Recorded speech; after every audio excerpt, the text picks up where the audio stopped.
너무 빨리도 말고 너무 늦지도 말고 주님이 가시는 것만큼 주님과 함께 가기를 주님의 이름으로 축복합니다. 뭐든지 너무 빠르면 실수가 생기고 너무 늦으면 또 하나님이 주시는 은혜를 받기가 어렵습니다. 가장 중요한 건 주님이 가시는 만큼 주님이 말씀하시는 것만큼 우리가 그 주님과 함께 갈 때 하나님 예비하신 복을 충분히 우리가 누리고 받고 살아가게 될 줄로 믿습니다. 그 은혜가 저와 여러분들 가정에 충만하기를 다시 한번 주님의 이름으로 축복해 드립니다. 지금 이번 주간이 우리가 이단 경계 주일입니다. 그래서 지금 특세하고 있는 이단들에 대해서 우리가 잘 알아야 되겠고 또 그런 이단에 빠지지 않으려면 우리가 어떻게 해야 될까, 이런 부분에 있어서 우리가 많이 배워야 되겠고 또 기도해야 되겠고 고민을 많이 해야 되는 부분입니다. 오늘 그에 관련되어진 말씀도 오늘 주제 중에 하나가 되겠고요. 지난주에 3부 때에 우리 직분자 세미나를 같이 했는데 그때에 제가 했던 이 본문이 사실 오늘 본문이에요. 그래서 본문은 안 하고 제가 직분자 세미나 다른 내용들을 많이 했죠. 그 내용과 더불어서 기억하시죠? 웃으시는 거 보니까 기억하신다는 말씀이에요. 거기에 더하여서 오늘 본문의 말씀을 잘 생각해 보시면 직분자가 또는 직분자가 아니더라도 하나님을 섬기는 자로서의 우리의 자세, 신앙의 자세가 어떠해야 되는지를 잘 알 수 있습니다. 그래서 오늘 본문을 가지고 예수님의 마음이라고 하는 주제로 말씀을 나누려고 합니다. 우리가 신앙생활을 하면서 많은 고민들을 하는데 그 고민하는 것 가운데 한 가지, 가장 많이 하는 고민이 아닐까라는 생각을 합니다. 믿음이 뭐냐? 여러분들 믿음이 뭐냐라고 하면 여러분들 뭐라고 대답하십니까? 저하고 이제 공부를 많이 하신 분들은 대답을 잘 하실 것 같아요. 믿음이 뭐죠? 속으로 다 대답하셨어요. 우리가 믿음이라고 말하면, 또는 누가 믿음이 뭡니까? 라고 말하면 우리는 사실 대부분 믿음의 내용에 대해서 이야기합니다. 그러니까 믿음의 내용은 뭐죠? 이 땅에 예수 그리스도가 오셨다. 인간으로 오신 예수 그리스도께서 모든 인류의 죄를 다 용서해 주시기 위해서 십자가를 지고 죽으셨다. 당신이 죄가 있지 않음에도 불구하고 모든 인류의 죄를 다 용서해 주시려고 대신해서 십자가를 지고 죽으셨다. 십자가를 죽으신 그 주님께서 끝이 아니라 사흘 만에 부활하셨고, 부활하신 그 예수님께서 다시 오시리라 약속하셨는데, 다시 오실 때는 그 주님께서 심판의 주로 오시리라 라고 하는 약속을 믿는 그 믿음이 있으면, 약속을 믿는 것, 바로 그게 뭐라는 겁니까? 믿음의 내용이에요. 그러니까 당신이 뭘 믿습니까? 라고 하면 우리는 이 이야기를 해주면 거의 완벽하다라고 할 수 있습니다. 여러분, 내가 이 믿음이 있다면 분명히 나는 뭐 한 사람입니까? 그러니까 구원 받은 사람인 거죠. 그런데 이 믿음이 있다는 것을 우리가 어떻게 아느냐는 거예요. 내가 이 믿음이 있다는 것을 어떻게 알 수 있느냐? 로마서 10장 10절에 말씀합니다. 사람이 마음으로 믿어 의에 이르고 입으로 시인하여 구원에 이른다라고 있습니다. 뭐 하면 된다는 거예요? 다시 해볼까요? 마음으로 믿어 의에 이르고 입으로 시인하여 구원에 이른다. 뭐 해야 되죠? 뭐로 시인해요? 입으로 시인해라 라는 겁니다. 마음으로 믿었습니까? 예, 믿었다면 그 믿음의 내용을 뭐 해야 돼요? 이제 내가 믿습니다라고 시인을 해야 한다는 거예요. 와, 쉽다. 야, 예수 믿는 거 내가 예수 믿는구나, 믿지 않는구나, 너무 쉬운데, 나 예수 믿는다라고 입으로 시인하는데 그거 쉬운 거네? 아닙니다. 쉬운 일이 아니에요. 보기에는 쉽지만 드러나는 것은 말로 하면 되니까 쉽다라고 생각하지만 성경은 결코 쉽다라고 말하지 않습니다. 왜냐? 고린도서 12장 3절에 말씀합니다. 그러므로 내가 너희에게 알리노니 하나님의 영으로 말하는 자는 누구든지 예수를 저주할 자라 하지 아니하고 또 성령으로 아니하고는 누구든지 예수를 주시라 할 수 없다라고 했습니다. 성령으로 하지 아니하고서는 예수를 뭐라? 예, 주라고 말씀할 수 없다라는 거, 말할 수 없다는 거. 예수를 주라 시인했다면 그건 누가 임했다는 이야기입니까? 예, 성령이 임했다 이 말이에요. 성령이 임하지 않고서는 여러분들이 아무로 입으로 시인하고 싶어도 예수를 주라 시인할 수 없는 거예요. 우리는 너무 쉽게 생각합니다. 내가 예수를 주로 시인했는지, 내가 너무 그런데도 나는 믿음이 없는 것 같아. 그건 내 생각이에요. 그건 내 생각일 뿐이지 하나님은 입으로 시인하는 바로 그 사람에게 이미 성령을 주셨고 성령이 임하셨기 때문에 내 입으로 예수를 구주라, 예수를 주라 시인할 수 있게 되어진 것입니다. 여러분, 내가 예수를 그리스도라 또는 구주라고 고백할 수 있는 것은 성령이 내게 임하셨기 때문이다 라고 말씀을 드렸는데, 그러면 이렇게 죄인을 구원하시기 위해서 이 땅에 오신 그 예수를 구주로 시인하는 것이 믿음의 내용이라고 한다면 이 일은 지금까지 다 누가 하신 겁니까? 누가 하신 거죠? 왜 이 고백을 안 하시죠? 이 모든 일들을 다 누가 하셨습니까? 예, 권사님 맞아요. 누가 하셨다고요? 하나님이 하셨죠. 우리가 이 일을 하기까지 한 것은 단 한 가지도 없습니다. 죄인으로 태어났을 뿐이고 죄 가운데 살아갔던 것 외에는 사실 우리가 이 하나님이 하시는 일에는 한 게 하나도 없어요. 이 땅에 예수 그리스도를 보내시겠다고 약속하시고 그 약속에 따라 이 땅에 예수 그리스도를 보내주시고 그가 십자가에 달려 죽으시고 부활하시고 다시 오시겠다라고 약속하셨는데, 그로부터 시작된 그 모든 것들이 내게 임하였지요. 이 모든 과정, 이 모든 일들이 다 하나님이 계획하셨고 계획하신 대로 이루셔서 우리는 한 것이 하나도 없는 겁니다. 여러분, 구원 없는 믿음을 가지게 된 이제부터 바로 그 믿음을 우리에게 주셔서 오늘 우리가 그 믿음을 가지고 살아가게 될 것인데, 그러니까 이전까지는 전부 다 하나님이 하셨으니까 이후부터는 우리가 할 차례인 거예요. 그걸 뭐라고 말하느냐? 우리가 할 차례가 됐어요. 하나님이 계획하신 걸 이루었어요. 그걸 섭리라고 하고, 섭리하신 대로 우리가 믿음을 받았어요. 그래서 그 믿음대로 오늘 우리가 뭐 해야 합니까? 행해야 하는 거죠. 이걸 바꿔 말하면 이런 겁니다. 하나님이 행하셨어요. 지금부터 누가 행해야 합니까? 우리가 행해야 해요. 그걸 보고 뭐라고 말한다고요? 뭐라고 말해요? 믿음이라고 말하는 겁니다. 제가 어렵게 말해서 그렇지 사실은 쉬워요. 지금까지는 하나님이 하셨어요. 그러니 지금부터는 우리가 해야 돼요. 그 우리가 하는 걸 뭐라고 한다고요? 믿음이라고 말한다는 겁니다. 그러니까 하나님의 행동에 대해서 우리가 뭐 하죠? 반응하는 겁니다. 하나님께서 지금까지 행했던 모든 것들, 액션을 취했습니다. 하나님께서 취했던 그 모든 것들에 대해서 내가 지금부터 리액션하는 거예요. 반응이 있는 겁니다. 그 반응을 바로 믿음이다라고 말합니다. 그래서 믿음이 있는 사람은요, 하나님의 이 행동에 대해서 뭐 하겠습니까? 순종해요. 근데 믿음이 없는 사람은 그 하나님의 행동에 대해서 뭐 하겠어요? 불순종하겠지요. 여러분 믿음이 있는 사람입니까? 정말로 여러분 믿음이 있는 사람인 줄로 제가 믿습니다. 저는 믿음이 이렇게 좋아요. 여러분들 그 믿음이 있다면 지금까지 여러분 하나님께서 움직이셨고 하나님이 계획하신 대로 이루어 오셨기 때문에 여러분 그 모든 일을 이루신 그 하나님의 섭리에 따라 이루신 그 모든 일에 대해서 지금부터 저와 여러분들은 반드시 그 하나님의 일에 반응을 해야 합니다. 여러분은 하나님의 행동에 대해서 그러면 어떻게 반응하고 계십니까? 죽은 사람은 어떻습니까? 그 어떠한 자극에도 반응하지 않지요. 하나님의 움직임에 하나님의 행동에 반응하지 않는다면 그 사람은 확실하게 뭐한 사람이죠? 죽은 사람이에요. 아무리 찔러도 아무리 뭐라고 말해도 그에게 욕을 하든 칭찬을 하든 죽은 사람은 아무런 반응을 하지 않아요. 그러나 성령이 임한 사람, 그래서 예수를 구주라고 믿고 있는 그 사람이라고 한다면 이 사람은 하나님의 움직임에 반드시 반응을 하게 되어 있습니다. 여러분 그 반응의 첫 번째가 여러분 뭐라고 생각하십니까? 산자가 되어서 믿음을 주셔서 그 믿음에 대해서 반응을 하는데 하나님이 하신 것에 대해서 내가 반응을 하는데 그 반응의 첫 번째 산자로서 가장 먼저 반응하는 것 나타나는 게 뭘까요? 제가 항상 권사님 그건 다음 단계예요. 권사님 말씀하시는 거는 수준이 높으시니까 그 다음까지 가시는 거예요. 가장 먼저 우리가 하는 반응은 예배입니다. 예배. 여러분 예를 들어 보면 예배를 보면 그렇습니다. 내가 산 사람인지 아닌지를 알 수 있다 이 말이에요. 여러분 내가 믿음 있는 사람인지 아닌지는 예수를 뭐로? 구주로 시인하느냐 시인하지 않느냐를 통해서 내가 믿음 있는 사람이냐 아니냐는 것을 알 수 있는 것이고요. 내가 믿음을 가지고 내가 산 사람으로 사느냐 죽은 사람으로 살아가고 있느냐는 뭘 보면 안다는 거죠? 예배를 보면 알 수 있어요. 예배를 보면.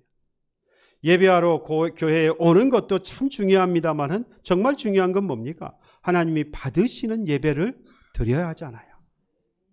그래서 제가 토요일이면 항상 새벽기도 때에 우리 교우들이 주일에 하나님 앞에 나올 때에 하나님 받으시는 예배가 될 수 있도록 준비된 마음, 준비된 영혼을 가지고 주님 앞에 나오기를 간절히 기도합니다.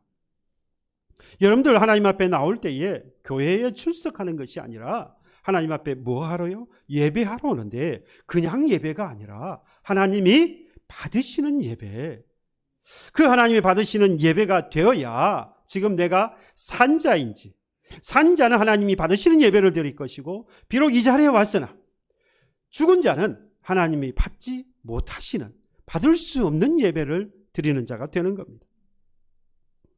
그러면 산 사람으로서 하나님 앞에 예배를, 하나님 받으시는 그 예배를 드리는 것은 어떻게 알 수 있느냐? 이걸 받고 또 생각해 보면 되는 거예요. 내가 드리는 그 예배를 하나님께서 받으시느냐 받지 않느냐, 이것도 곤란하잖아요. 뭔가가 정확한 뭔가가 있어야 되잖아요. 그래서 오늘요 여러분들 잘 들으시면 이단이 뭐라고 해도 여러분들 흔들리지 않을 수 있어요.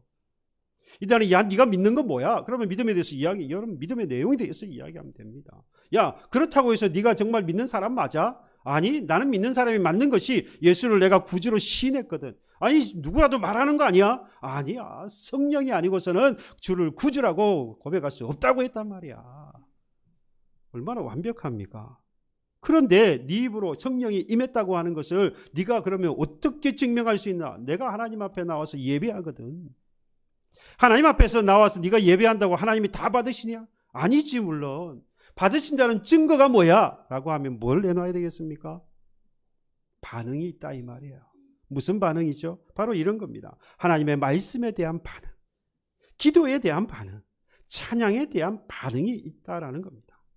하나님의 말씀에 대해서 내가 반응하면요 기쁨이 넘쳐납니다. 하나님 앞에 기도할 때에 기도에 내가 반응하면 힘이 생기고요 생기가 돕니다. 지금 여러분들의 얼굴처럼 생기가 돌아요. 찬양에 대해 내가 반응하면요, 감격이 넘쳐나고 그리고 감사가 샘솟듯이 넘쳐납니다. 이게 예배에 대한 반응이에요. 오늘 여러분들이 이 예배를 드리고 있다면 그 예배는 하나님께서 받으시는 예배다라는 겁니다. 여러분이 말씀에 대해 반응하고 계십니까? 그렇다면 여러분들 마음속에 이 말씀 때문에 기쁨이 넘쳐날 거예요. 여러분들이 드리는 기도에 하나님께서 응답하셨다면 여러분도 반응합니다. 뭐로요? 힘이 솟아나고요, 생기가 넘쳐나는 겁니다. 여러분 드리는 찬양을 하나님 받으셨습니까? 그렇다면 여러분들의 마음속에 기쁨과 감사와 감격이 샘솟듯이 넘쳐나는 거예요. 그 예배는 하나님이 받으셨다는 증거가 되는 겁니다. 저는 여러분들에게 그래서 주님의 이름으로 축복합니다. 예배의 감격이 살아나기를 주님의 이름으로 축복합니다. 예배의 감사와 기쁨과 그리고 감격이 그리고 하나님 받으셨다는 믿음이 확실히 넘쳐나기를 주님의 이름으로 축복합니다. 여러분, 지금까지 나를 위해서 하나님 모든 일을 하셨으니까 지금부터 우리는 뭐 해야 돼요? 지금부터는 우리가 할 차례예요. 무엇을 합니까? 하나님 앞에 하나님께 받으시는 예배를 드리는 자로 살아가야 합니다. 그런데 여러분, 이렇게 정리를 해드리고 정의를 내려드리니까 여러분들 그렇구나 하시는데, 사실 돌이켜보면 이걸 알지만 우리는 여전히 하나님의 마음을 잘 몰라요. 이걸 알면서도 우리는 뭐 하죠? 그렇게 살지 않더라라는 이야기입니다. 우리는 이 하나님의 마음을 너무나 잘 안다고 하면서도 너무나도 모르는 행동을 하고 살아갑니다. 지난 수요일에 수요 기도회의 말씀을 잠깐 나누면서 사무엘하 12장의 말씀을 나눴습니다. 그 사무엘하 12장의 내용은 이 나단 선지자를 통해서 다윗을 책망하는 내용이 나옵니다. 다윗이 그 모든 것들을 누리는 왕이 되었음에도 불구하고 우리아의 아내 밧세바를 취하고 이것을 감추기 위해서 우리아를 사지로 몰아넣어서 죽게 만들지요. 이 사실을 하나님이 아시고 나단 선지자를 보냅니다. 그리고 한 이야기를 들려줍니다. 부자가 있고 가난한 사람이 있는데 가난한 사람은 암염소, 암양 한 마리, 감사합니다. 암양 한 마리를 가지고 있을 뿐인데 이와 함께 먹고 함께 자고 내가 가지고 있는 그릇을 그에게 주고, 여러분 이것밖에 없다는 이야기예요. 네. 함께 잘 정도로 잘 공간이 없다 이 말이에요. 내 먹는 것을 나누어줘 먹을 게 없다 이 말이에요. 이 양을 내가 돌볼 만한 아무것도 없는 거, 내 것을 나누지 않으면 살아갈 수 없을 만큼 그렇게 가난한 사람이에요. 그런데 부자가 자기 손님이 왔다고 그 양을 뺏었다가 그 손님을 대접했다라는 이야기를 하는 거예요. 그 다윗이 화가 났어요. 분이 나서 그런 사람 내가 당장에 죽이겠다 그래요. 그리고 4배로 갚아야 된다라고 말합니다. 그때 나단 선지자가 그 사람이 바로 당신입니다. 그 말을 들었던 다윗이 이제 하나님 앞에 회개하는 장면이 나와요. 그게 사무엘하 12장의 말씀인데, 여러분 이때의 하나님의 심정이 어땠는지를 저는 그때 처음 깨달았어요. 그 말씀을 준비하면서 그동안 그 사무엘하 12장의 내용을 너무나도 많이 봤고 잘 아는 내용이었는데, 그 당시에 나단 선지자를 통해서 다윗을 책망할 때에 하나님의 마음 또는 하나님의 그 기분, 하나님의 심정이 당시에 어땠나라고 하는 것을 한 번도 생각해 본 적이 없는데, 그때 그 마음이 그때 처음으로 느껴졌어요. 말씀은 이렇습니다. 사무엘하 12장 7절 8절에 보면 내가 너를 이스라엘 왕으로 기름 붓기 위하여 너를 사울의 손에서 구원하고 내 주인의 집을 내게 주고 내 주인의 아내들을 내 품에 두고 이스라엘과 유다 족속을 내게 맡겼느니라. 만일 그것이 부족하였을 것 같으면 내가 내게 이것저것을 더 주었으리라. 이가 사울에게 끊임없이 이 다윗이 쫓겨다니면서 죽을 위험에 있을 때에 하나님께서 그를 구원해줬다 이 말이에요. 죽을 위험에서 구원해줬어요. 뿐만 아니라 그의 손에서 있었던 모든 것들을 다 다윗에게 넘겨줬다 이 말이에요. 심지어 유다와 이스라엘 모든 것 왕이 되게 하셨다는 말씀 아닙니까? 이 모든 것들을 다 주었는데 혹시라도 그런데 네가 부족하다고 생각했다면 내가 이것저것 할 것 없이 다 주었을 것인데 왜 이런 일을 했냐 이 말이에요. 여러분, 나는 다 주었는데 이 사람이 마치 받지 않은 것처럼 엉뚱한 일을 자꾸 하면 여러분들 마음이 어때요? 상해요. 그 마음이 섭섭한 겁니다. 나는 다 줬는데 단 걸 자꾸 하는 거예요. 지금 하나님께서는 이 다윗에게 필요한 모든 것들을 다 채워주셨어요. 필요한 모든 것들을 다 마련해 주셨어요. 그런데 왜 빼앗느냐 이거예요. 왜 남의 것을 빼앗고 왜 그 사람을 죽이냐 이 말이에요. 도대체 뭐가 부족해서? 내가 준 것이 부족하니까 네가 그런 행동을 하는 거 아니냐라는 거죠. 내가 준 것이 그렇게 부족하더냐는 거예요. 설령 부족했다면 내가 모든 것을 다 다시 주었을 것이다. 그런 마음을 가지고 다윗을 지금까지 대했고 그렇게 다윗을 사랑했던 하나님이시요. 그런데 그 마음을 다윗이 몰랐던 것 아닙니까? 그러니 이 하나님께서 다윗을 향해서 너무 섭섭했던 거예요. 그 모습을, 그 말을 이렇게 표현했습니다. 사무엘하 12장 10절에 보면 이제 네가 나를 업신여기고 햇사람 우리아의 아내를 빼앗아 네 아내로 삼았은즉 칼이 내 집에서 영원토록 떠나지 아니하리라. 하나님이 다윗 보고 뭐라고 말합니까? 네가 나를 업신여겼다 말이에요. 업신여겼다. 하나님이 다윗이 당신을 업신여겼다라고 말하면서 그동안 그에게 행했던 그 모든 것들에 대하여서 너무나도 섭섭한 마음이 들었던 겁니다. 그 마음을 느끼고 보니까 제가 제 모습이 다시 돌이켜 보아지는 거예요. 분명히 하나님은 하나님의 마음에 흡족할 만큼 내게 주셨을 텐데 나는 다윗과 같이 하나님 주신 것이 마치 부족한 것처럼 오늘을 살아가고 있는 것은 아닌지, 오늘 내가 살아가는 모습을 통해서 하나님은 섭섭해하고 계시지는 않을까? 여러분 어떻습니까? 여러분들은 하루하루 살아갈 때 하나님이 기뻐하십니까? 아니면 하나님이 섭섭해하십니까? 어떨까요? 여러분 여기서 더 중요한 게 하나 있습니다. 하나님이 섭섭하게 여기셨다?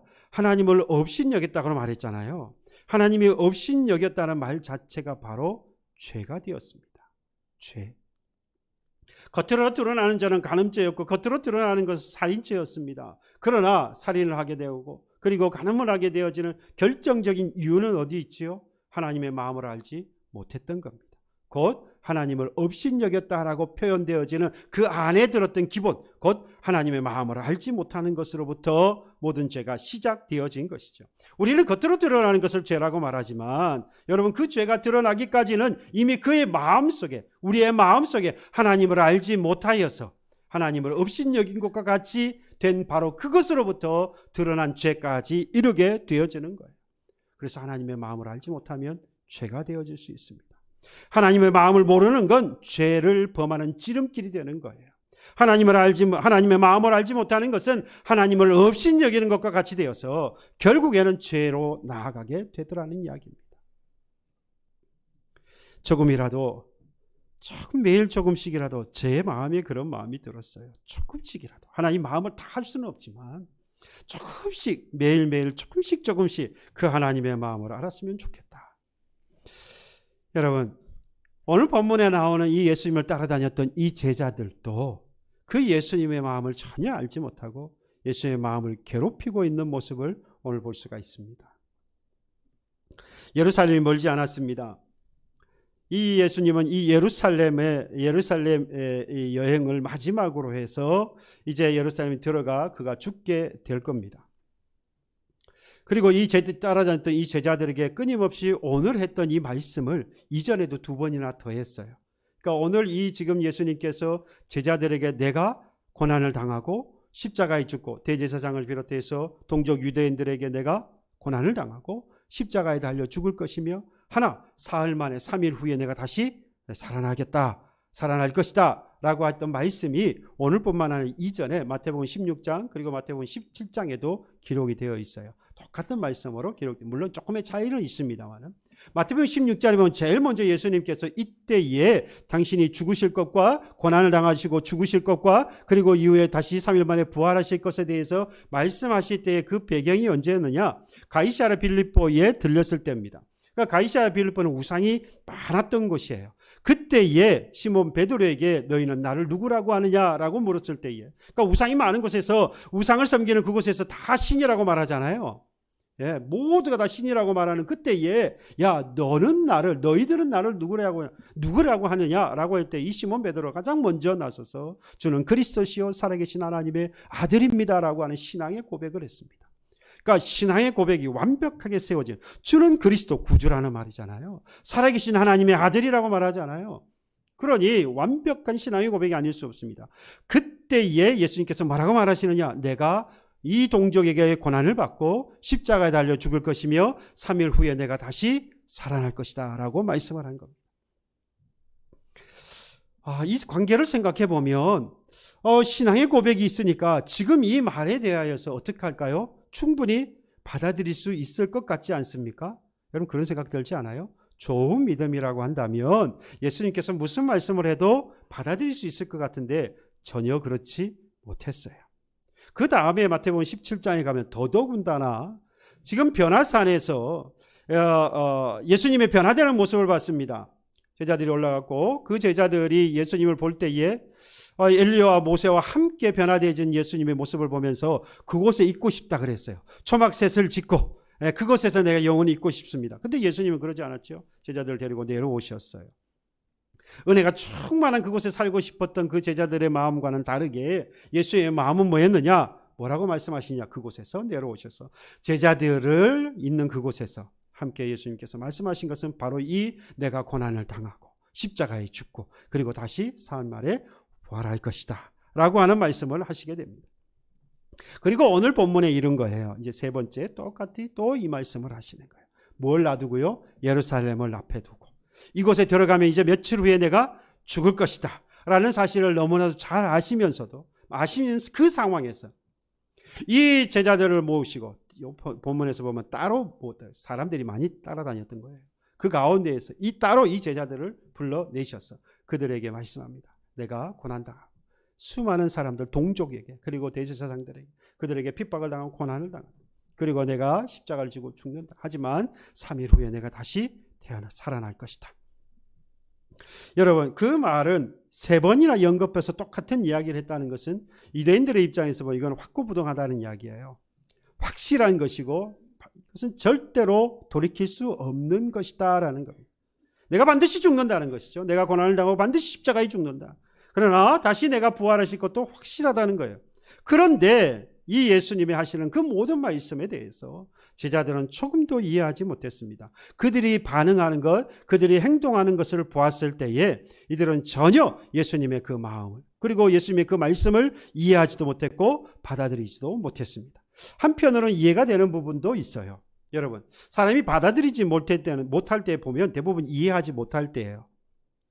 마태복음 17장에서는 예수님께서 그 말씀하실 때 제자들이 두려워했다라고 했어요. 그 말씀에 대해서. 왜냐? 이해가 돼요. 이해되지 않고 이해가 돼요. 이해되지 않고 그 말은 앞에가 이해된다는 건 제자들의 행동이 이해된다 이 말이에요. 예수님이 하신 말씀이 이해가 되지 않으니까 두려운 거예요. 또 예수님께서 생각을 해보십시오.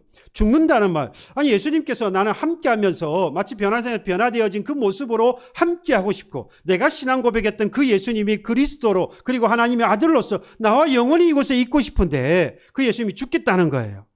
그러니 얼마나 그 마음에 뭐가 생깁니까? 상심이 생기지 않겠어요? 그러니 그 마음에 근심이 생기는 겁니다. 안 죽으셨으면 좋겠는데. 그런데 3일 후에 부활하시겠다. 그 말은 아직까지 경험하지 못한 일이기 때문에 이 말은 이해가 되지 않는 거예요. 그러지 않기를 바라는 마음, 이해가 되지 않는 상황. 여러분 이게 합쳐지면 근심하고 걱정하고 두려워지는 거예요. 받아들이지 못하게 되는 거죠. 그래서 제자들이 하는 행동이 이해가 되는 부분도 있지만 분명한 사실 한 가지는 예수님이 하셨던 그 말씀, 나아가서는 예수님의 그 마음을 전혀 이해하지 못한 행동들을 지금 하고 있는 겁니다. 이렇게 하죠. 예수님께서 멀리 예루살렘을 보시고 그 예루살렘으로 가면서 제자들을 따로 부르셔서 말씀합니다. 아까도 말씀을 드렸지만 제자들을 따로 불렀다는 이야기는 그들에게 특별히 할 말씀이 있다는 거예요. 여러분들 자녀들에게 평소에 하던 말하고 야 너 잠깐 이리 와봐 할 때는 다르죠. 사단이 나는 거예요. 너 잠깐 이리 와. 그러면 아이는 벌써 사시나무 떨죠. 오늘 내가 죽었구나. 평소의 말과는 이리 와봐 하고는 다른 거예요. 그러니까 따로 제자들을 불렀다는 것은 예수님께서 지금 이때에 하시는 말씀은 심히 중요한 것이고 그래서 아마 예수님의 말투, 예수님의 어투가 이전과는 분명히 달랐을 거예요. 아주 비장한 각오가 느껴졌을 것이고 심각한 어투로 이 제자들에게 말씀합니다. 내가 사람들에게 고난을 당하고 십자가에 죽을 것이며 이제 다시 3일 만에 부활할 것이다. 여러분, 주님은 죽기 위해서 태어나셨습니다. 우리는 살기 위해 살아갑니다. 그리고 살기 위해 태어났고 살기 위해 살아갑니다. 사실 정해진 날 우리가 모두 떠날 것이기 때문에 오늘 하루를 산 것은 산 게 아니라 죽은 거예요. 사실은 하루를 우리는 죽은 거예요. 그런데 우리는 뭐라고 말하죠? 하루를 산다라고 표현할 뿐입니다. 그러고 싶잖아요. 오늘 하루도 죽었다라고 말하기보다는 오늘 하루도 우리는 살았다라고 표현하고 싶지요. 그러나 분명한 사실, 우리 예수님은 죽기 위해 태어나셨고 그리고 결국 죽음으로 모든 것을 다 해결하셨습니다. 메시아여 그리스도인 예수께서 처음부터 십자가에 죽을 목적을 가지고 태어나셨다는 것. 여러분, 이 말은요, 바꾸어 말하면 메시아가 이 땅에 오셔서 세우실 하나님의 나라가 무엇인지를 그들에게 십자가를 통해서 뭐 해주시려고 했다? 보여주시고 증거해 주시고 우리에게 그 나라를 주시려고 했다라는 의미입니다.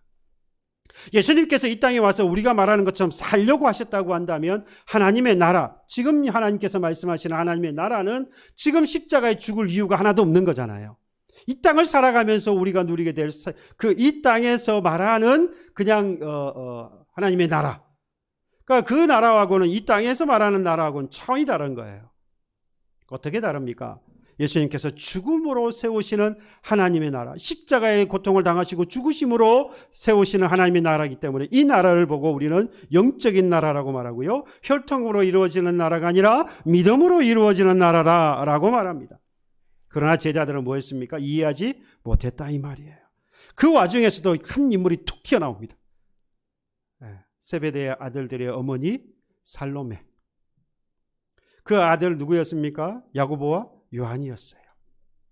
사실 이 살로메는 이후에 보면은 예수님께서 십자가에 달리실 때 그 앞에 엎드려서 울었던 여자입니다. 그리고 예수님이 부활하신 이후에 그 빈 무덤에 찾아갔던 여인이기도 해요. 그러니까 이후의 모습은 우리 지금의 모습과는 상당히 차이가 있죠. 그러나 지금 예수님께서 내가 고난당하고 죽고 그리고 다시 3일 만에 부활하겠다라고 하는 그 말씀을 엄중한 상황, 이와 같이 아주 중요한 이 말씀을 하는 아주 이 상황 속에서 이 예수님 앞에 나아온 이 살로메, 이 여인은 사뭇 다른 모습입니다. 예수님에게 요구하지요. 뭐라고 그럽니까? 주의 나라에 임할 때에 나의 이 두 아들을 한쪽에 주의 우편에 하나는 주의 좌편에 하나님 앉게 해달라고 요청을 합니다. 과연 어머니다운 어머니 모습입니다. 2000년 전에 어머니나 지금 2000년 후에 한국의 어머니나 다를 바가 하나도 없어요. 똑같아요. 예나 지금이나 어머니 또는 부모의 마음은, 자식을 향한 그 마음은 똑같은 것 같아요. 뭐 상대가 뭐라고 하든 내 자식이 잘 되는 게 사실 우선인 거예요. 잘못된 마음이 아닙니다. 그렇잖아요. 그건 당연한 마음인 것 같아요. 예수님이 지금 상황이 어떻든 간에 내 이 두 아들이 주의 나라가 임하게 되어지면 한편에는 우편 한편에 좌편에 앉히고 싶은 것이 이 살로메 어머니의 그 마음이었던 겁니다.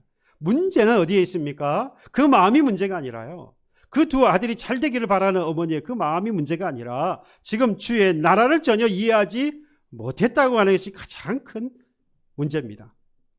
어디서 알 수 있죠? 예수님께서 나의 잔을 마실 수 있느냐라고 했을 때에 뭐라고 말합니까? 마실 수 있다라고 이야기해요. 사실 이후에 보면 물론 예수님이 마셨던 그 십자가의 잔은 아니지만 이들도 자신들이 져야 했던 십자가를 분명히 지기는 졌어요. 야고보 같은 경우는 12제자 중 가운데에서 가장 먼저 순교자로 세워집니다. 그리고 그의 아들이었던 사도 요한 같은 경우는 사도로서 마지막까지 어머니 마리아를 모시고 예수님의 어머니 마리아를 모시고 끝까지 고난을 당했던, 유배를 당하고 고난을 당했던 그런 사람이 바로 사도 요한이기도 합니다. 그러니까 사실 그들이 감당해야 했던 고통의 잔을 그들도 분명히 감당한 것은 정확한 사실이긴 합니다. 그러나 종종 여러분들 영광을 생각하고 상상하면서 따라갔던 그 길이 되돌이켜 보면 고난과 역경의 가시밭길이었다라고 하는 것을 여러분 경험하게 될 겁니다. 여러분, 이게 하나님 나라가 그런 거예요. 하나님 나라에 이르려면 결국 우리가 감당해야 할 것은 예수께서 십자가를 통해서 하나님 나라를 이루심과 같이 우리가 영광을 위해서 바라보고 갔으나 결국 그 나라는, 하나님의 나라는 어디를 거쳐가요? 광야를 거쳐가고요. 고난을 거쳐가지고요. 아픔과 슬픔과 이러한 과정들을 거쳐서 결국에는 하나님 나라에 이르게 되더라라는 겁니다. 이러한 것들을 감수해야 해요. 그러나 그래도 그렇지 지금 이들의 요구는 좀 무례해 보입니다. 어떻게 죽음을 앞둔 그 주님께 이런 부탁을 할 수 있을까? 24절에 보니까 나머지 제자들도 똑같아요. 살로메뿐만 아니라 야고보, 요한, 그리고 나머지 10제자들이 뭐라 그랬죠? 두 형제에 대해서 분이 여겼다, 화가 났다 이 말이에요. 속에 천불이 난 거예요. 왜? 우리는 몰라서 안 한 줄 아느냐? 우리도 예수님 좌우편에 앉고 싶다. 다만 뭐 하지 못했어요? 분위기 파악을 좀 했을 뿐이다. 말하고 싶었지만 말할 수 없는 상황이었을 뿐이다. 우리도 나도 그럴 만한 뭐가 있어요? 자격이 있다라고 생각하는 겁니다. 너희들만 그 자리에 앉을 수 있어. 우리도, 열제자들도 우리도 그 자리에 앉을 수 있어. 왜? 너희들이 예수님을 따라다니면서 살아왔던 것처럼 우리도 똑같이 예수님과 함께 살아왔어. 그러니까 너희들이 앉는다면 우리도 앉을 자격이 있어. 그런데 왜 너희들만 예수님에게 그런 청을 하느냐? 우리도 그럴 만한 자격이 있는데. 물론 성공을 싫어하는 사람은 없을 거예요. 주님을 위해서 모든 것을 버리고 희생했으니까 그만한 대가는 우리가 가져야 되는 것이 맞지 않느냐라고 생각한다는 겁니다. 여러분 가만히 생각해 보면 우리 이 두 제자나 나머지 10제자나 모두가 다 그럴 만한 자격이 있다고 생각하고 요구하는 것처럼 여러분 저와 여러분도 신앙생활 하다 보면 이런 심리가 발동할 때가 있어요. 우리도 충분하게 하나님을 위해서 헌신했고 충성했고 지금까지 예수 잘 믿어왔고 주를 위해서 열심히 살아왔고 해야 할 일들을 놓치지 않고 열심히 했다 이 말이에요. 헌신하고 충성하고 기도하고 전도하고 가정을 위해서 기도하고 보살피고 사회에서 하나님을 믿는 사람으로서 최선을 다해서 살아왔고 충분히 내가 그렇게 하나님을 위해서 살았으니까 그에 대한 보상으로 좌우편에 앉을만 하지 않느냐라고 우리 스스로도 생각할 때가 있더라 이 말. 이걸 보고 보상심리라고 하잖아요. 내가 한 것만큼 뭘 받아요? 대가를 받아야 되겠다. 또는 받을 자격이 있다라고 생각이 바로 보상심리입니다. 교회를 통해서 또는 예수를 통해서 어떤 보상심리를 가지고 있지 않을까? 교회를 잘 다니고 봉사를 열심히 하고요. 말을 안 할 뿐이지 내가 그렇게 살아왔으니까 이에 대해서 보상을 받는 것이 당연하다. 과연 여러분 우리의 봉사가 우리의 헌신과 우리의 충성이 우리가 주를 위해 살아왔던 그 삶이 과연 보상을 받아야 할 만한 또는 보상에 따라야만 하는 것일까? 하나님을 섬기는 일에 있어서 보상에 따라야만 하는 것입니까? 여러분 그 생각이 바로 하나님의 나라에 대한 정확한 그 하나님의 나라에 대해서 완전히 왜곡되게 만들어 버렸던 거예요. 마치 뭐처럼 봅니까? 보상으로 뭐 하죠? 하나님의 나라 좌우편에 앉는 것처럼 생각하는 거예요. 천국은 그런 것입니까? 하나님 나라는 그런 것입니까? 예수님께서 십자가의 죽으심으로 세우시는 나라가 하나님의 나라잖아요. 고난과 고통의 연속이고 이를 통하여서 죽으심으로 세워지는 나라가 하나님의 나라인데 우리는 무엇으로 받으려고 합니까? 충성과 헌신과 봉사에 대한 대가로 그 나라를 받으려고 하는 거예요.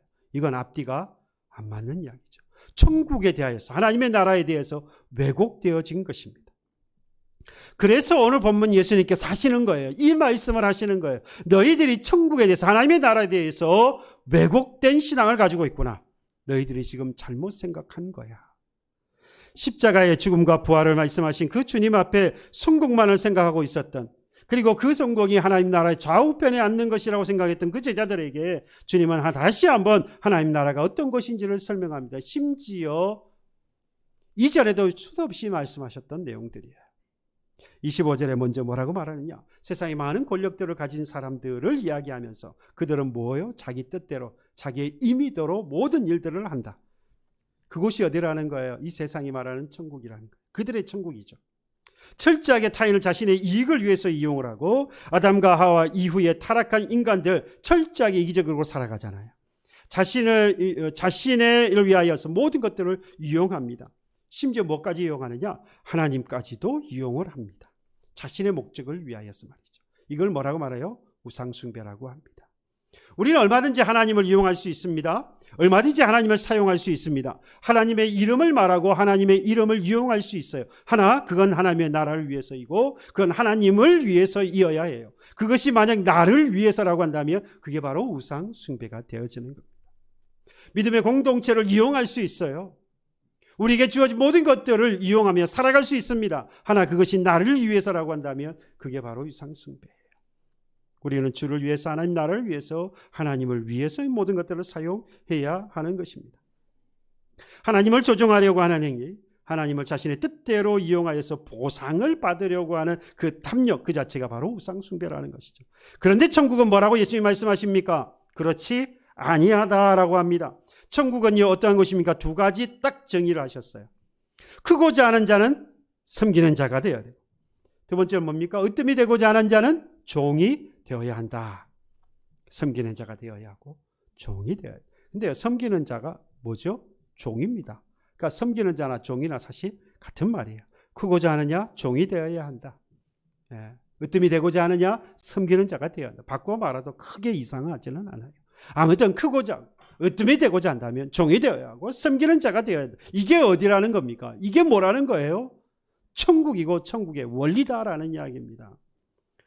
여러분, 이것이 주님께서 이 세상에 오신 이유이기도 합니다. 28절에 그래서 말씀하잖아요. 주님은 섬김을 받으려 하지 아니고 오히려 자신의 목숨을 많은 사람의 대속물로 주려 하십니다.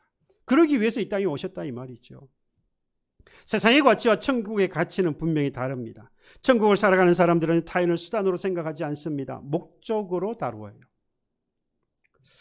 그를 위해서 자신의 목숨을 내어놓을 수 있다 이 말입니다. 이것이 천국의 원리예요. 주님의 의도는요, 제자들을 주님처럼 살라고 말씀합니다.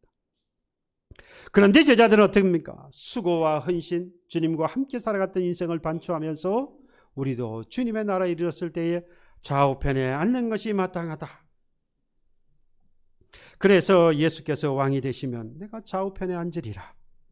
그래도 된다고 생각하는 겁니다. 그러나 주님은요, 섬기는 자가 되고 종이 되어야 한다고 말씀하요. 저와 여러분들 어떻습니까? 주님을 섬김을 받으려 하지 않으시고 오히려 자신의 목숨을 많은 사람의 대속물로 주기 위해서 이 땅에 오셨는데 저와 여러분들은 나의 헌신과 수고, 나의 봉사에 따라서 마땅히 우리는 보상을 받아야 한다고 생각하지 않습니까? 제가 그래서 지난주에 3부 때 직분자 세미나를 하면서 우리의 자세에 대해, 직분자의 자세에 대해서 말씀을 드리고 한 가지 추가하려고 했던 것이 바로 이 부분입니다. 우리에게 과연 수고와 헌신이, 우리가 하는 모든 이 봉사에 마땅히 보상이 따라야만 하는 것이냐. 그것이 곧 이 땅에서 우리가 누리는 하나님의 나라의 조건이 맞느냐라는 이야기입니다. 우리라도 예수의 마음을 알아야 하지 않을까요? 저는 우리라도, 저와 여러분들이라도 예수의 마음을 좀 알았으면 좋겠습니다. 저는 오늘 본문 가운데서 가장 제가 마음이 아팠던 것은 이전에 사무엘하 12장에 말씀하고 있는 것처럼 하나님께서 이 다윗에 대하여서 그 마음이 안타까워 섭섭한 마음으로 나를 업신여겼다라고 말씀하시는 그 마음과 동일하게 오늘 본문에서도 같은 느낌을 받았던 부분이 있습니다. 바로 26절 처음 시작했던 바로 이 말씀이에요. 너희 중에는 그렇지 않아야 하리니. 이 말씀을 묵상하고 갑자기 막 욱하는 마음이, 욱하는 화가 나타나는 말이 아니라 움찔거리는 마음이, 마치 전기가 오는 것처럼 내 삶을 이 다윗과 같이 돌아보면서, 그리고 지금의 제자들과의 삶이 제 삶과 오버랩이 되면서, 지금 내가 그 제자들의 모습, 지금 내가 그 다윗의 모습으로 서 있구나. 근데 주님이 뭐라 그럽니까? 너희 중에는 그렇지 않아야 하나니. 너희들은 좀 그러지 않았으면 좋겠다. 저게 하나님 그렇게 말씀하는 거예요. 다른 사람은 다 그래도 너는 좀 안 그랬으면 좋겠다. 다른 교회는 다 그래도, 다른 성도들 다인 교회는 다 그래도 하나님이 우리에게, 나에게 말씀하는 너는 좀 안 그랬으면 좋겠다. 죽음을 앞둔 예수님께서 제자들을 바라보면서 너희들은 그러지 않았으면 좋겠어. 주님의 음성은요, 저의 마음을 때렸고요, 뼈를 때리는 것 같은 그런 느낌을 받게 되었습니다. 자신의 이익을 위해서 이웃을 이용하는 사람이 아니었으면 좋겠다. 자신만 아는 이기적인 사람이 아니었으면 좋겠다. 말과 행동에 가시가 있어서 다른 사람을 찌르고 피가 나게 만드는, 울게 만드는 사람이 아니었으면 좋겠다. 수고와 헌신에 대해 보상을 바라는 그런 신앙을 가진 사람이 아니었으면 좋겠다. 큰 자 섬김을 받으려는 자가 아니라 오히려 섬기는 자, 종이 되었으면 좋겠다. 하나님마저도 자신의 뜻대로 이용하여서 자신의 탐욕을 채우려고 하는 그런 너희들이 아니었으면 좋겠다. 오늘도 주님의 이 음성을 들을 수 있기를 소망합니다. 그리고 말씀합니다. 내가 온 것은 말이야 섬김을 받으려고 온 것이 아니야. 내가 죽음으로 너희를 섬기기 위해서 온 것이야. 그래도 보상이 필요하겠니? 나처럼 섬기고 나처럼 종이 되면 천국이 너희 것인데 굳이 보상이 필요하겠니? 여러분, 예수의 마음을 알았으면 좋겠습니다. 조금씩, 매일 조금씩 예수의 마음을 알아갔으면 좋겠어요. 어떤 보상도 바라지 않으시고 생명을 내어주신 사랑의 그 예수의 마음을 조금이라도 알아갔으면 합니다. 섬김을 받기보다는 섬기려 하고 으뜸이 되기보다는 종이 되고자 하는 예수님의 마음을 알았으면 좋겠습니다. 하나님 받으시는 예배를 드리는 자가 되라고 믿음을 주신 그 하나님의 마음을 좀 알았으면 좋겠습니다. 매일 조금씩이라도 그 예수의 마음을 알아서 천국을 소유하고 누리며 살아가는 저와 여러분 되기를 주님의 이름으로 축복합니다. 찬양하겠습니다. 찬송가